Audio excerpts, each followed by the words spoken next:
So recently I've been making some videos about food preparation, food shortages, how to overcome the food shortages, what you can do to make sure that you don't have a food shortage.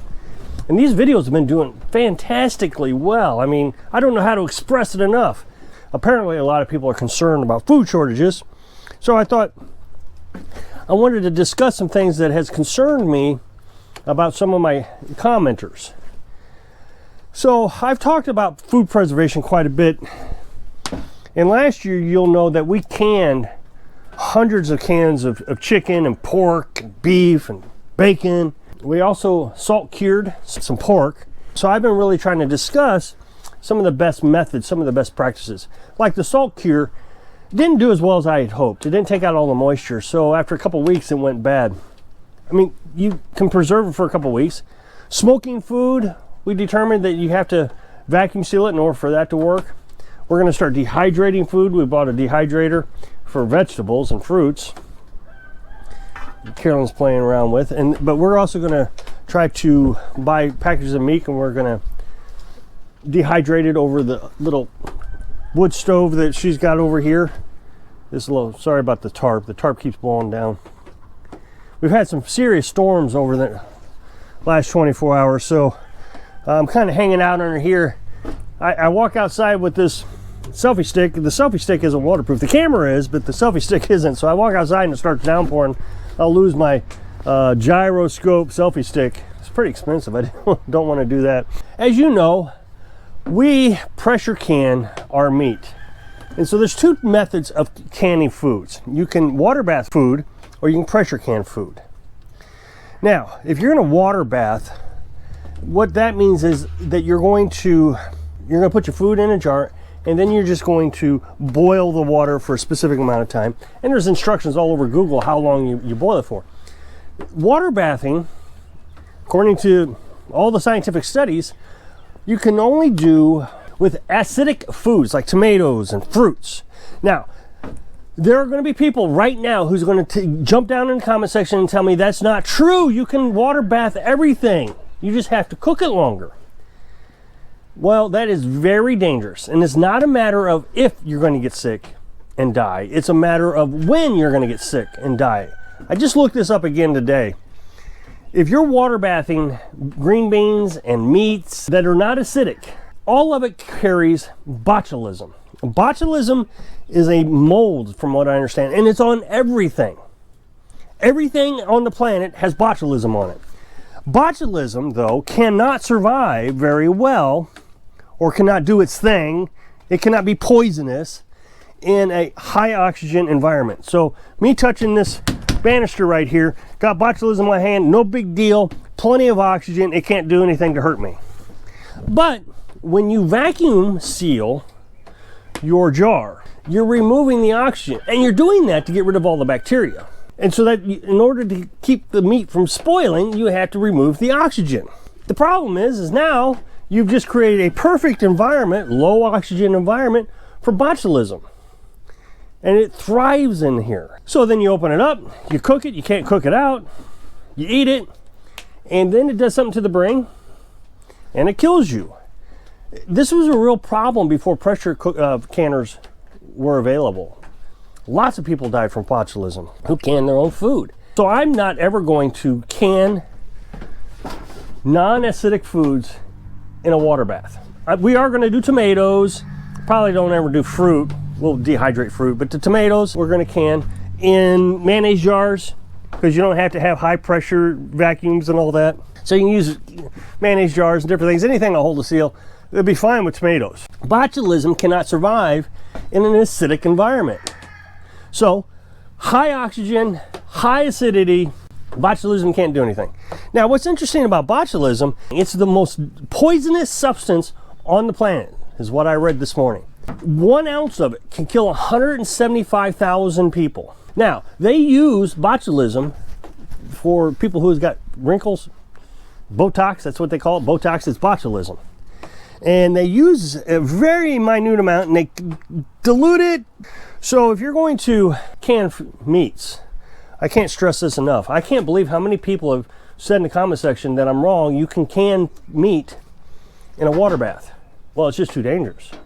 You might be able to get away with it 1,000 times, but it's that 1,001 times that you're not going to get away with it. I've also seen in Facebook groups, these off-grid Facebook groups, these canning groups, where somebody will get on there and say, oh, no, you can can meat or green beans in a water bath. All you got to do is cook it longer. Of course, everybody goes ballistic on them, and they defend themselves just ruthlessly. I mean, they get mad, just like the people in my comment section. Now, what the canner does, the pressure canner, the reason the pressure canner is so successful at killing botulism is the higher the pressure that a fluid is, like water, the hotter it gets. So at sea level, boiling temperature is what, 212 degrees. So the higher you get up in the atmosphere, so we're at 1,000 feet here, the less temperature it takes to boil water. So if it was 212 degrees at sea level, let's say it's 210 degrees up here. If you increase pressure, that means you go back down the hill, the hotter it gets. Well, that's what a pressure canner does. A pressure canner increases the pressure, requiring the temperature of the water to get hotter to boil.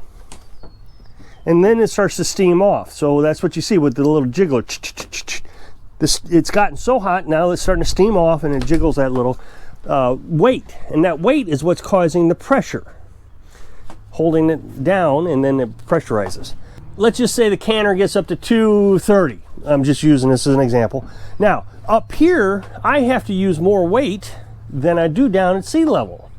At sea level, I only need 2 of the 3 weights that are provided with the canner. Up here, I have to have all 3 weights.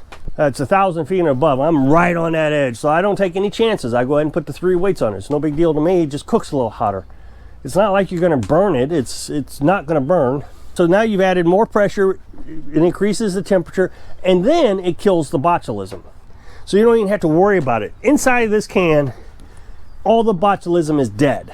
So even though it's under a vacuum, a low oxygen environment, it's already dead. The heat killed it. But botulism can survive boiling temperatures. What the water bathers will tell you, that if you boil it long enough, botulism can't survive. So what they're saying, which is not true, instead of canning it for 90 minutes like we do, I don't know, boil it for 2 or 3 hours is what they're trying to advocate. Well, that's just not true. Now, all this has been tested. The government has tested all this, and it's probably the one thing that I appreciate that they've actually done. You know, a couple other things I appreciate, but the one thing I kind of appreciate, and I think they actually hired an outside lab to do the testing, but regardless, I'm glad it was done. And so now, companies who can things like tuna, or if you buy a pressure canner, all these instructions come with the pressure canner. You can buy a pressure canner for $75 at Walmart. We have 2 of them, and so we can pressure can 20 jars at a time. And I showed you all this last year. So now what you can do is, if you got the jars, that's the hardest part right now, is getting the jars. Because what has happened is the 2 companies, Ball and Kerr, have sold out. They sold their companies. After what, 100 years, they finally sold to a large company that buys out different companies. They're a conglomerate is what they are. And they're only selling the jars and the lids to Walmart and Amazon. Probably cheaper for them, if I had to guess, than selling it to, you know, Dollar General. If you're going to get the jars, which is difficult to do because they're always short, get them at Walmart. They're cheaper than they are Amazon. Amazon sells them for an extremely high price. Now, the other thing we did was we got reusable Tadler lids. I showed you how to use those last year, and we had quite a bit of success with them.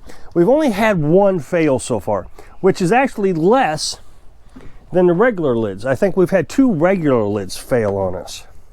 Now, that's another thing you want to keep an eye out for, is when you open this jar, before you open it, you want to make sure that it doesn't click.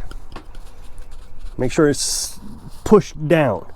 If it unseals, it'll pop back up. And that's how we identified the jars with the metal lids, was we heard it pop up. You can hear it pop up. And then we just go searching for it through all our canned goods. We had 1 Tadler lid fail, and the sad thing was, is obviously can't hear it. So as we're going through it, we go through our jars about once a month, see if all the lids are still on it. and we pulled off the lid, it didn't stink. You would think it would smell really bad, but it didn't. It turned green. Now, it was nice because the Tattler lid, it just loosens up. So as soon as you touch it, the Tattler lid basically falls off, so you know it's bad. But it was odd. No smell. It was just that it turned green. So you want to look for the lid, make sure it's sealed, or the Tattler lid, make sure it's still tight. Check the smell, see if you smell it. And then Carolyn always brings it over to me to make sure I smell it. So she smells it and I smell it. So, and then we both do the visual color look, make sure it's not green. And then you're supposed to boil it on the stove for 20 minutes. That's supposed to produce a smell if it's bad.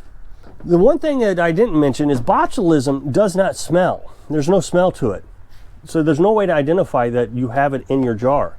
It's just very dangerous, and I wanted to address this because I've been advocating everybody start canning, but then I started getting all kinds of people telling me that I've been telling you wrong. There are others, YouTubers out there telling you that you can water bath, and I'm just saying do it at your own risk. So if you can click this up next box to take you over to my other channel, I'd really appreciate it. So I hope I can inspire you to learn how to preserve your own food so you can live your dream. Thanks for watching.